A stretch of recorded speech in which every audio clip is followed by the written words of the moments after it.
closeted when I became familiar with Amber Cantorna-Wylde. Upon hearing her story, I felt two very distinct emotions. On one hand, I felt so much joy that someone had found the freedom to wiggle free. And on the other hand, I battled feeling jealous because someone had found the freedom to wiggle free. Despite my complicated feelings, I reached out and invited her to be a guest on the podcast that I was doing at the time with a friend. As we were recording that segment, I remember marveling at Amber's bravery and her kind yet stoic presence. Yes, I felt jealous, but I also felt excitement for all the ways I imagined her story would help so many closeted folks like myself. I was 46 years old when I came out, several years after that interview. It was by far the scariest thing I'd ever done in my life. Even though I was a middle-aged man who'd long let go of his once tightly held evangelical belief systems and had, for many years, wholly embraced a progressive theology that was fully LGBTQ+ affirming, accepting my own gay orientation was a layered and complicated struggle for me. At the time, I was married to my best friend Jessica. She and I had 3 incredible children. And while our marriage wasn't perfect, the love and connection that Jessica and I shared with each other was deep, earnest, and real. The thought of wounding Jessica's spirit or causing my children pain overwhelmed me. But the truth is, the longer I avoided my own story and the decades of trauma that my religious ideologies created, the less present I was for the people I loved the most. In my 40s, I hit a wall in which I began losing elements of who I was. I became a shell of the human that Jessica fell in love with and married. It was during therapy that I began to realize that the trauma I carried and allowed to diminish me was slowly becoming a trauma for every member of my family. Eventually, Jessica and I knew what we had to do. But gosh, doing it was so much harder than we imagined. I knew that I was going to lose a lot in the process of telling my truth.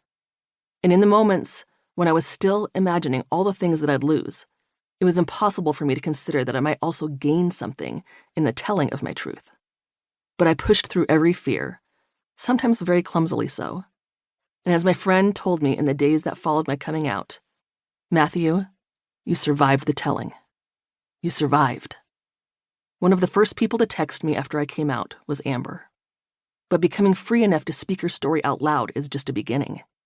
In my first therapy appointment after I came out publicly, after I'd cried about all the things I'd experienced in the last few weeks, my therapist said, "The scariest part is over, Matthew. And now we can begin working on the hardest part. You learning how to love yourself fully and completely."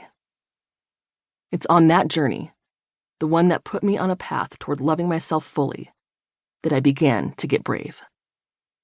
At some point between coming out and writing Out of Focus, Amber Cantorna-Wylde found love for herself, the kind that makes you strong and brave and powerful. That's what you're about to experience in this book, a brave and powerful pontification, a story and a telling that are stronger and more potent than the evangelical toxicity and hate-mongering they call out.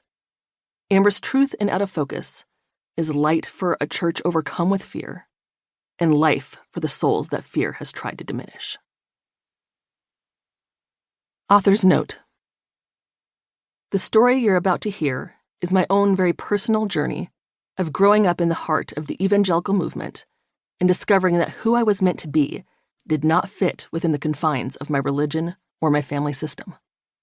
I have gone to great lengths to be as vulnerable, honest, and transparent as possible. While no one's memory is perfect, I have relied on hundreds of letters, emails, photographs, and journal entries to support the documentation of my story so as to convey it in the most authentic and truthful way possible. At times, events or conversations were combined for narrative flow. Quotation marks are used as tools for presenting recollections and should not be regarded as verbatim quotes from individuals. I recognize that their memory of the events described in this book may be different than my own. In addition, the names of many people close to me, as well as some places, have been changed or disguised to protect privacy. One name has not been changed. That is the name of my father. In all my years of LGBTQ+ advocacy, I've been careful and intentional about protecting the name, position, and privacy of my father. It felt important at the time for numerous reasons. A lot has changed over the last decade. Culture has shifted. Data and resources have expanded. We've lived through a Trump presidency and a global pandemic.